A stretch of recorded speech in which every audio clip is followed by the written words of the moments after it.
بسم اللہ الرحمن الرحیم۔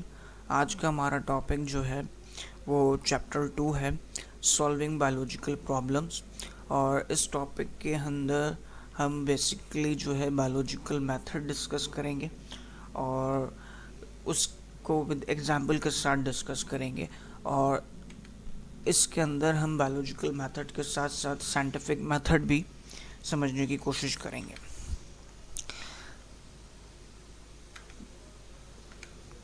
سائنٹیفک میتھڈس کیا ہوتے ہیں؟ سائنٹیفک میتھڈز جو ہیں وہ ٹیکنیک ہوتی ہیں جس کی بیسس پہ کوئی بھی سائنٹسٹ ایک سائنٹیفک اوپینین یا سائنٹیفک اسٹیٹمنٹ دیتا ہے۔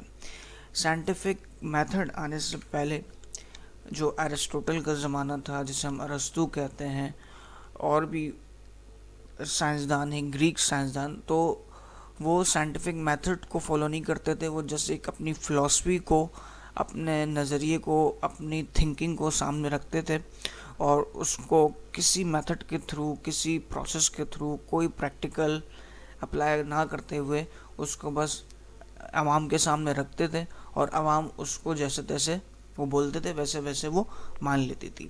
لیکن جب سائنس کے میدان میں مسلمانوں نے قدم رکھا تو مسلمانوں نے بیسیکلی سائنٹیفک میتھڈ کو ارائز کیا۔ انہوں نے بتایا کہ کوئی بھی جو آپ اسٹیٹمنٹ بول رہے ہیں وہ کیسے بول رہے ہیں، اور وہ کتنی سچ ہے، اس میں کتنا جھوٹ ہے، اور اگر آپ وہ بول رہے ہیں تو آپ نے اس کو کسی پروسیس کے تھرو گزارا ہے، اس کو صحیح کرنے کی کوشش کی ہے۔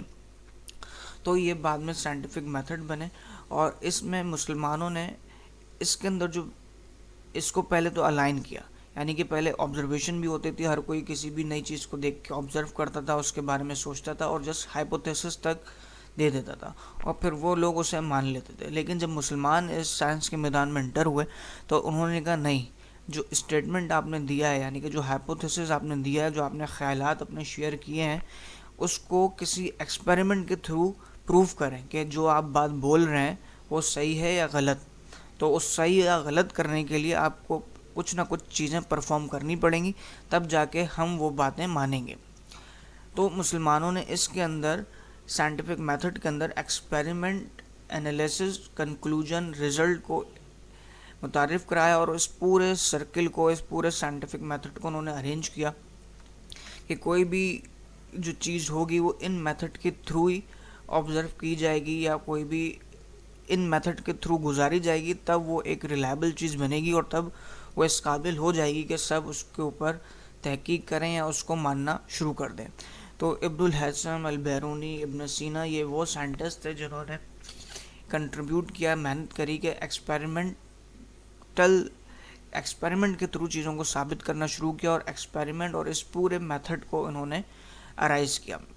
اب یہاں پہ انہوں نے اگزامپل بھی دی ہے۔ اب جیسے کہ آبزرویشن میں دکھ رہا ہے آپ کو کہ ایک شخص ہے جو کہ ایک پودے کو آبزرو کر رہا ہے، اور وہ اس کے ذہن میں یہ بات ہے کہ میں کون سی سوائل یوز کروں کہ پودا میرا جلد سے جلد گرو۔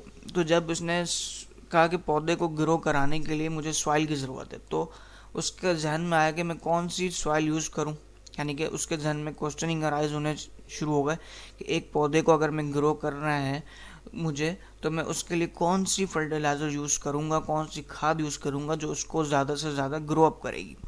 تو اس نے کہا کہ مجھے یہ 3 قسم کی کھادیں لے لیتا ہوں میں، اے بی سی کر کے، اور میں اس کو پھر چیک کروں گا کہ ان میں سے کون سی کھاد جو ہے سب سے زیادہ سوٹیبل ہوگی، فاسٹسٹ ہوگی۔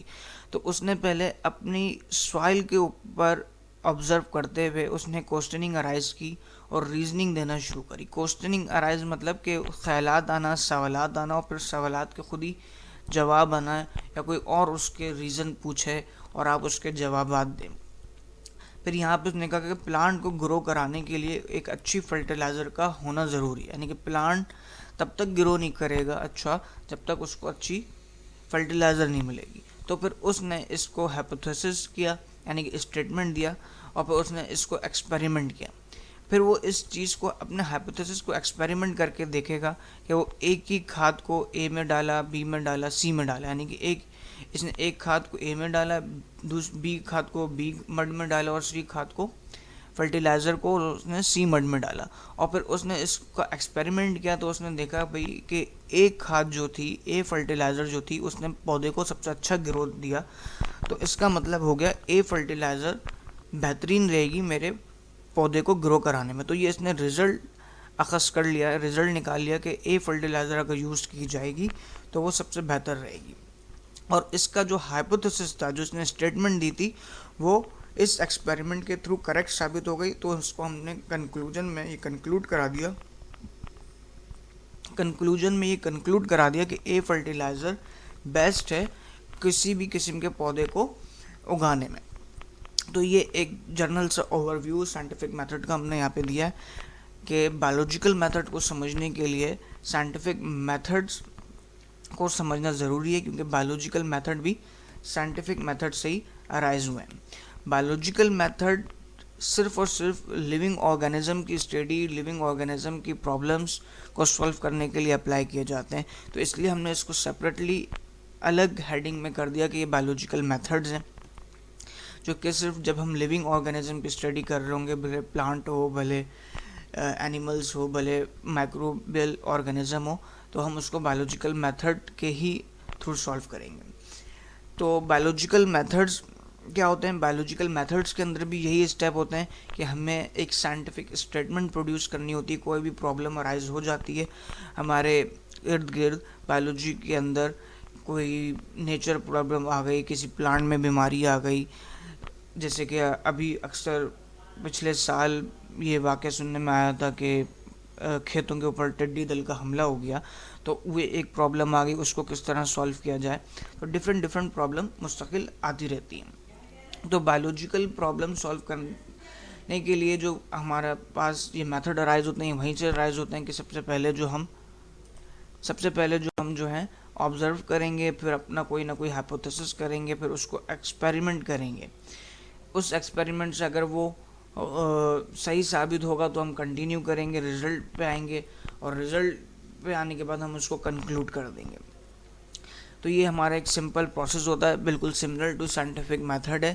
بایولوجیکل میتھڈ یہاں پہ کیوں نام یوز کیا گیا؟ کیونکہ یہ صرف اور صرف لیونگ آرگینزم کے اوپر اپلائی ہوگا. اب ہمارے پاس آبزرویشن، اس کی پہلی ہیڈنگ ہے. آبزرویشن کیا چیز ہوتی ہے؟ آبزرویشن وہ چیز ہوتی ہے کہ آپ نے کوئی بھی چیز دیکھی، یعنی کہ فرسٹ ٹائم آپ نے اس پرابلم کو دیکھا، اور اس کے بارے میں جو آپ کے پاس فرسٹ تھنکنگ آئی اس چیز کو دیکھتے ہوئے، اور اس تھنکنگ کو ہم بولیں گے آبزرویشن. اب وہ آبزرویشن دو ٹائپ سے ہو سکتی ہے، کوالیٹیٹیو اور کوانٹیٹیو. کوالیٹیٹیو اور کوانٹیٹیو یہ دونوں چیزیں آبزرویشن کے اندر ساتھ میں ہی آئیں گی. مطلب کہ کوانٹیٹیو آبزرویشن جو ہوتی ہے وہ کہ ایسی چیز جو میجرنگ انسٹرومنٹ سے میجر کر لی جائے، جیسے کہ وہ اس کا ویٹ، اس کی لینتھ، اس کی ہائٹ، اس کا والیوم، ایکس وائی زیڈ چیزیں جو کہ میجریبل ہوں.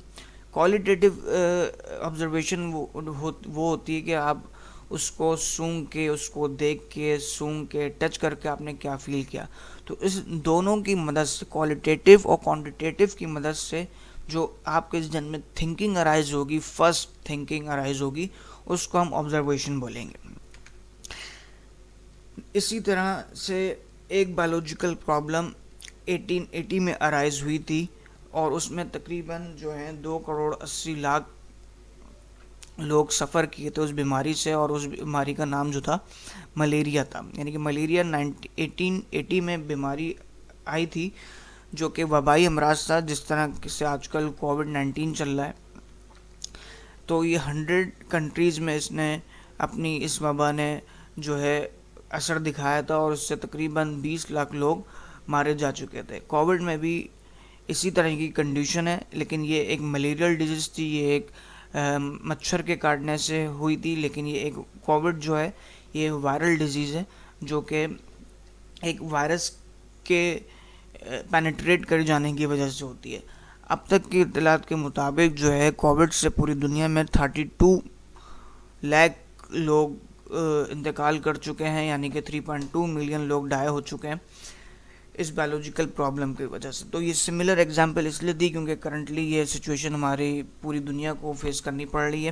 تو یہی سیم سچویشن 1880 میں ایک بار دنیا نے فیس کری تھی، اور بہت ساری دنیا نے ایسی وبائی امراض فیس کی ہیں، لیکن یہ دو بیماریاں جو ہیں انہوں نے کافی ہلاکتیں کی اور یہ بہت زیادہ کنٹری میں اسپریڈ کر گئی تھیں.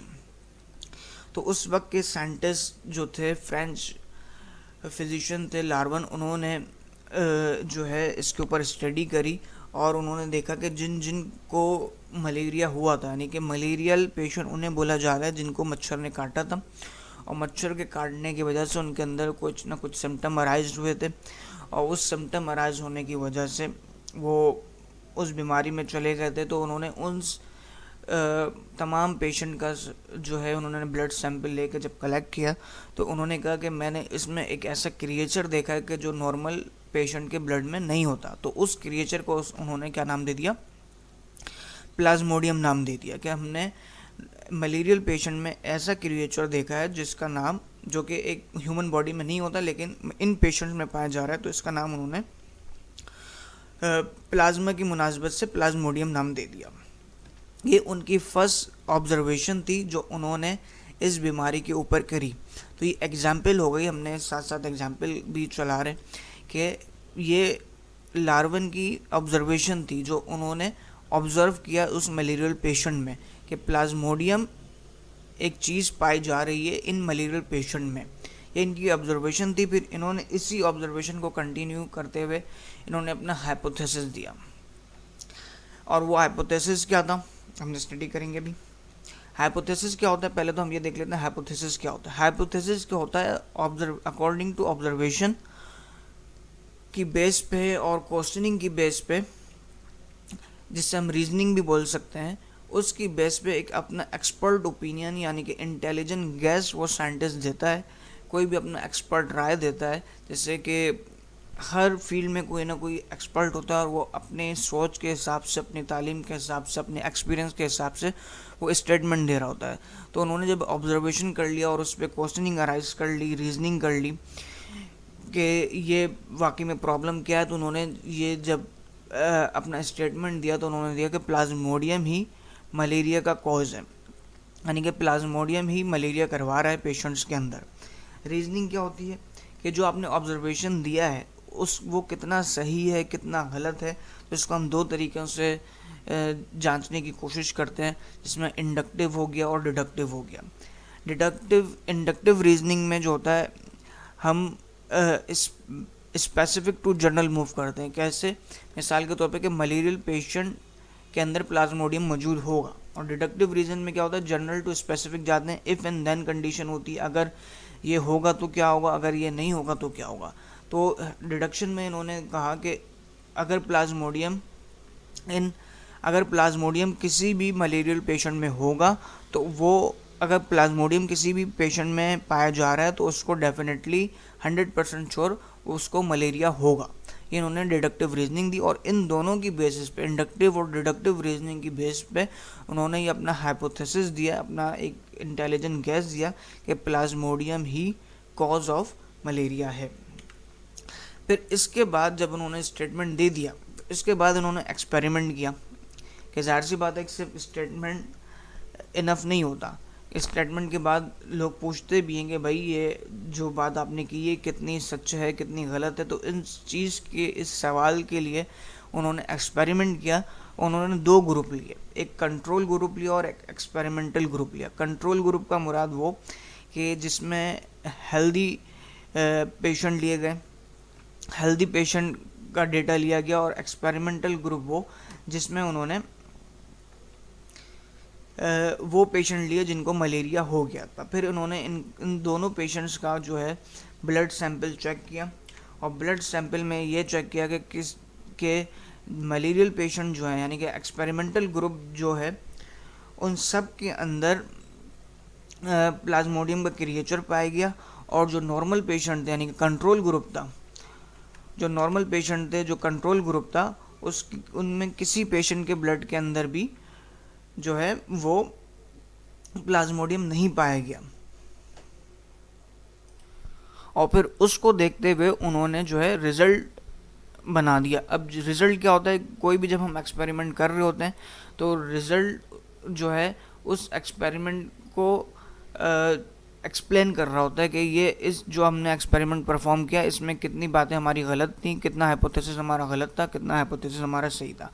جو انہوں نے جو پرفارم کیا تو اس کی بیسس پہ انہوں نے یہ رزلٹ دیا کہ میں نے جتنے بھی ملیریل پیشنٹ کو انالائز کیا ان سب کے اندر پلازموڈیم پایا گیا، اور جتنے بھی ہیلدی پیشنٹ تھے اس کے اندر کسی کے اندر بھی پلازموڈیم نہیں پایا گیا.